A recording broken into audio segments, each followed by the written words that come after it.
Fast and the Furious is a model of a franchise that really ran itself into the ground, or in outer space, if you will.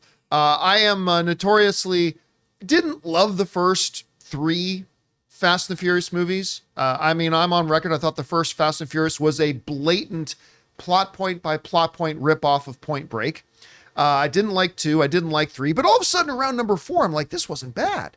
And then 5 was great, and 6 was great, and 7 was great, and I even liked 8. And then 9 and 10 came around, and they were utter total disasters. 10 was just abysmal, maybe even a little bit better than 9, though, at least. Well, Fast and the Furious 11 has an announced release date of April of 2025. Well, don't hold your breath, because it's starting to look like 2026 at the earliest, as we're getting word that Fast and Furious 11 probably isn't even going to start shooting until 2025. This comes to us from the folks over at Digital Spy, who write the following. Fast and the Furious' upcoming 11th movie has been given a disappointing filming update by star and my number 1 fan, Tyrese Gibson.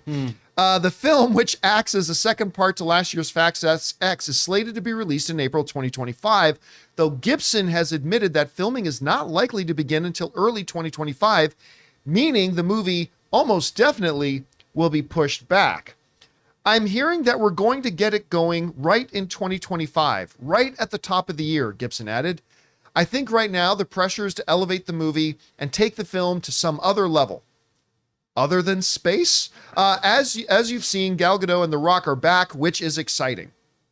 Okay, so Tyrese is saying, and there's no reason not to believe him on this, that they're going to get this thing going and rolling, but not until the beginning of 2025. Now, he says it had a lot to do with the writer's strike, which I don't know if you've seen any Fast and Furious movies. Not a lot of writing. Not a lot of writing in the Fast and Furious movies, but whatever. So it's 2011.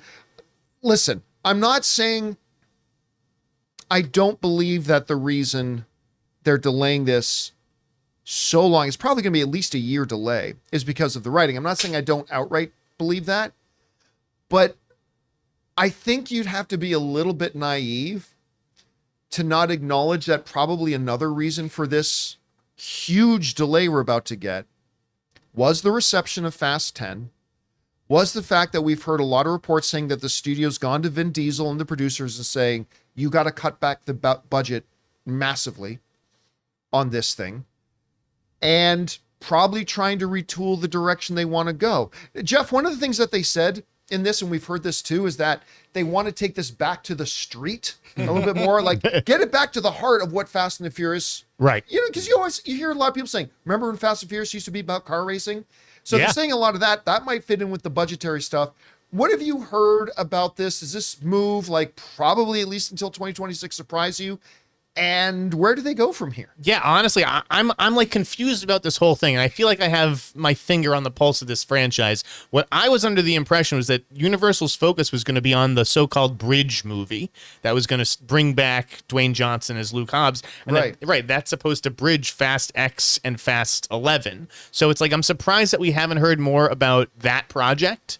And I heard that they were going to have a meeting about setting it up, and Dwayne Johnson was 7 hours late for that meeting. Boy. So I'm just thinking maybe they that did had bring something to extra do with bottles for him just in case, though. they brought in all the extra pee bottles for him, but yeah. So it's like, I don't know. Listen, I know Digital Spy said, oh, we're disappointed because it means a delay. Well, it's like, I'm actually excited that they're willing to delay this movie rather than just toss it out half-assed to make a release date, right? That is why this Never franchise stopped them before. Right.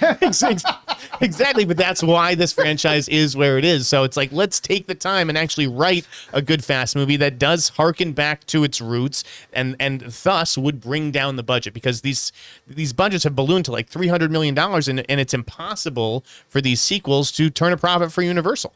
I mean, to your point, Fast 10 was one of the top 5 most expensive films ever made in Hollywood history.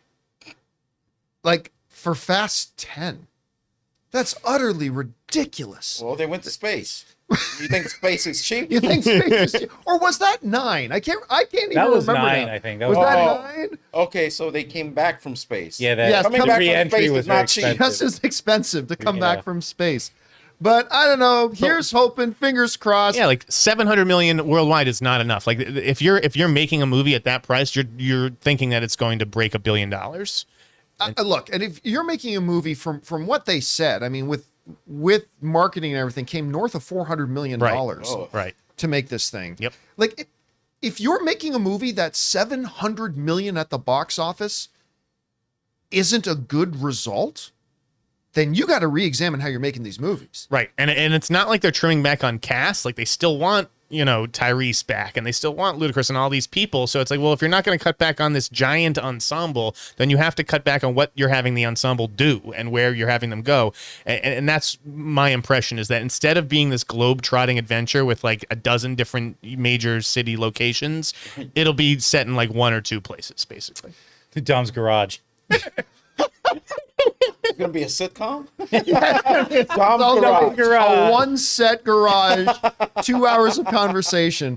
Anyway, guys, we want to take a second to thank a sponsor of today's video, Harry's. You know, guys, in order to start the John Campea Show, I had to leave my high-paying corporate job in order to set myself up to be happier and enjoy more personal success. Because sometimes to get what you want, you have to challenge the status quo and blaze your own trail. And that's exactly what the folks at Harry's did. You see, at Harry's, they saw customers getting ripped off by questionable products in the shaving industry and decided to do something better. Harry's decided to pave their own road by making beautifully designed razors for a fraction of the price of the other big brands. Exceptional products, honest prices. That's Harry's. I have fallen in love with Harry's, from their foaming shaving gel that feels just luxurious on the skin, to their incredible razor that feels just as good in the hand as it does going over your skin. They've got rich, lathering, skin-softening body wash in scents like redwood, wildlands, and stone. You see, Harry's provides German-engineered blades made in their own factory that stay sharp longer. You can get a 5-blade razor, weighted handle, foaming shave gel, and a travel cover for just $3 at harrys.com/Campea. Don't settle for the status quo. Blaze your own trail with Harry's. Get started with a $13 trial set for just $3 at harrys.com/Campea. That's harrys.com/Campea for a $3 trial set. Question is for you. What do you think about this? It's looking like we're not going to get Fast 11 till at least 2026, if what Tyrese is saying is true, and there's no reason to believe it's not. What do you think about this? Where do you think they need to go with this franchise as they finish it out with number 11? Maybe you're a fan of 9 and 10. Just because I didn't like them doesn't mean you didn't like them. Whatever you guys think, jump down to the comment section below and let us know your thoughts. Hey guys, thanks so much for watching this video. Make sure you like the video, leave a comment, and subscribe to our channel. And don't forget, we have a daily podcast called the John Campea Show Podcast, available on Apple Podcasts, Spotify, or your favorite podcasting app of choice. Go and subscribe to it today so it'll be there when you need it.